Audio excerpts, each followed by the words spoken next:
Well, this now is Regev, Senior Advisor to Israel's Prime Minister Benjamin Netanyahu, former UK Ambassador, or I should say Israel Ambassador here in the UK. Thank you for joining us, Mr Regev. Your reaction to what we heard from Mr Elder this morning, if you would please, sir. Obviously, it seems very logical. Why can't Israel and Hamas just get on? Yes, but it's forgotten that Hamas says that my country needs to be annihilated, that Hamas says every Israeli, every Jew should be murdered, that Hamas says any Arab who negotiates with Israel and, heaven forbid, makes peace with Israel is a traitor to Islam and to the Arab world. These people are extremists. These people are not interested in peace or coexistence.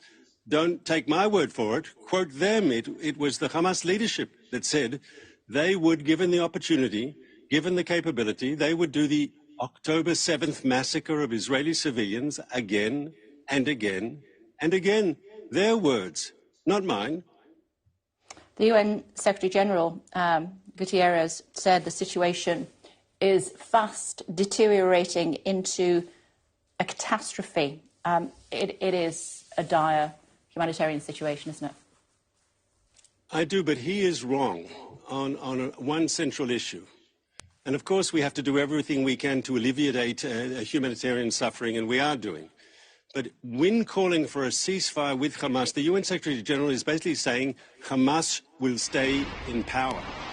And that's not a recipe for peace. That's a recipe for further violence, because as we've just said, Hamas is not interested in peace. Hamas is not interested in coexistence. Hamas is interested in murder, in violence. They say they believe permanent war with Israel. So it's an illusion. The goal must be to destroy Hamas, to end its rule over the Gaza Strip. That will create an opportunity for a better future for Israelis and for Gazans as well. While you're doing that, could you not open more crossings so that more aid could get into Gaza? So I'm happy to announce this morning that we've opened up Kerem Shalom for the checking of trucks so we can get more aid into Gaza. We are working very, very strongly to try to augment the aid going in. We don't want to see unnecessary humanitarian suffering.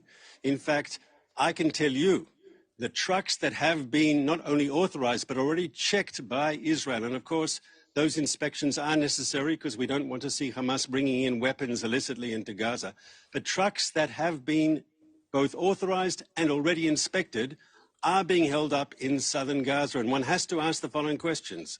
Because Hamas knows that the humanitarian issue is creating international pressure for a ceasefire, maybe they're not interested in helping their own people. Maybe they're not interested in alleviating suffering. And that's a serious problem and shows exactly what Hamas is all about. That's not actually opening another crossing, though, is it, Mr Regev, or am I wrong there?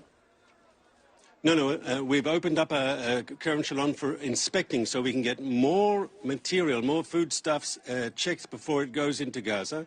As you know, the Israeli government has said clearly in the first week of the war we place no restrictions whatsoever on food, medicine and water going into the Gaza Strip. From our point of view, it can go in without any limitation whatsoever. Why not open more crossings? So that's a difficult issue because that has security issues as well. The Israeli-Hamas border, the Israeli-Gaza border, I should say, is a border of war. The Egyptian crossing is a border of peace, and therefore it can function normally. To ask an Israeli crossing to function while rockets are being fired at Israel, including at the crossings, that's maybe a bridge too far at this moment. Mr Regev, talk to me about the pictures that we saw on social media over the weekend of Palestinian men being stripped to their underwear. The International Red Cross saying that all those detained should be treated with humanity and dignity. Doesn't look particularly humane or dignified, does it? So I understand the pictures look terrible, but you have to understand why we asked these men to take off their shirts. Hamas is one of the people who invented the idea of the suicide bomber with the dynamite tied to his body. And of course, when taking prisoners, we are asking people to take off their shirts because we don't want a situation where a Hamas terrorist raises his hands supposedly to surrender and then detonates himself and kills our people. So this is a natural precaution, a logical precaution, and now we're making sure there's a new thing to make sure that there'll be for Palestinian Hamas prisoners, that there'll be clothing available for them once they have been checked. But the initial stage where they'll have to take off their shirts, we don't want suicide vests being exploded with our people around. As we saw, more than their shirts had to be taken off. Several of the men were identified as civilians, including a journalist. What would you say to them? Many of them have now been released, of course, without any charge. Exactly, Kay. When people have been rounded up in areas of combat, men of military age, and after an investigation, if they are shown to be not involved in Hamas, they are released. We don't see the civilian population of Gaza as a target of our operation. We're out there to get Hamas. And I think so far the majority of people we have arrested have been associated with Hamas, and therefore we want to interrogate them. We can get vital information, also information about where our hostages are from these people.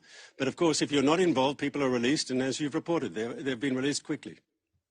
You mentioned the hostages. The final question, if I may, please, Mr. Regev. Qatari Prime Minister warning that Israel's bombardment of Gaza is narrowing the window for a deal to free the hostages. What would you say in response? We respectfully disagree. If there is a chance to get more hostages out, it's only because of the military pressure that Israel is applying to Hamas.